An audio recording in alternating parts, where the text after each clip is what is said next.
नमस्कार, स्वागत है आपका GNE न्यूज में। मैं हूं आपके साथ शालिनी। आइए बढ़ते हैं आज की बड़ी खबर की ओर।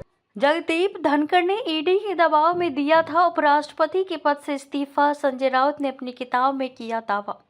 शिवसेना उद्धव बालासाहेब ठाकरे के नेता संजय राउत ने जेल में बंद रहने के दौरान के अनुभवों पर एक किताब लिखी है। अंग्रेजी में लिखी गई इस किताब में एक चैप्टर पूर्व उपराष्ट्रपति जगदीप धनखड़ के अचानक इस्तीफा देने को लेकर भी है। जगदीप धनखड़ ने जुलाई 2025 में उपराष्ट्रपति पद से इस्तीफा दे दिया था।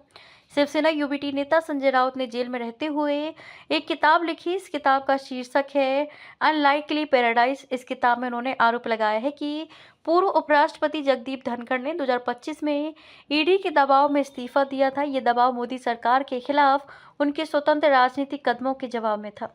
मराठी में लिखी ये किताब 2025 में प्रकाशित हुई थी। इसका अंग्रेजी संस्करण, जिसमें और भी घटनाओं का जिक्र है, सोमवार को जारी होने वाला है। किताब के अनुसार अफवाहें फैली थी कि जगदीप धनखड़ और उनकी पत्नी ने जयपुर स्थित अपना घर बेच दिया था और उससे मिली रकम का कुछ हिस्सा विदेश भेज दिया था।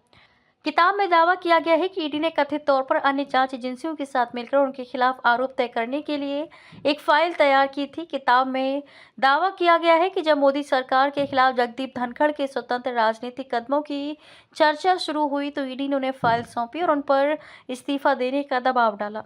शुरू में उनके इनकार करने पर जांच और तेज हो गई, जिससे वे स्पष्ट रूप से असहज हो गए। संजय राउत का यह भी आरोप है कि पूर्व चुनाव आयुक्त अशोक लवासा के घर पर छापा मारा गया और उनके परिवार को ईडी का समन भेजा गया, क्योंकि उन्होंने प्रधानमंत्री नरेंद्र मोदी और गृह मंत्री अमित शाह के कथित चुनावी उल्लंघनों के खिलाफ असहमति जताई थी। शिवसेना यूबीटी नेता संजय राउत ने अपनी किताब में आरोप लगाया, भारत की चुनाव संहिता के 8 उल्लंघनों की शिकायतों के आधार पर पूर्व चुनाव आयुक्त अशोक लवासा ने चुनाव आयोग में जनता का विश्वास बहाल करने के लिए कार्रवाई शुरू की। खबरों में अब तक के लिए बस इतना ही। फिर होगी आपसे मुलाकात, तब तक के लिए नमस्कार और देखते रहिए GNE न्यूज।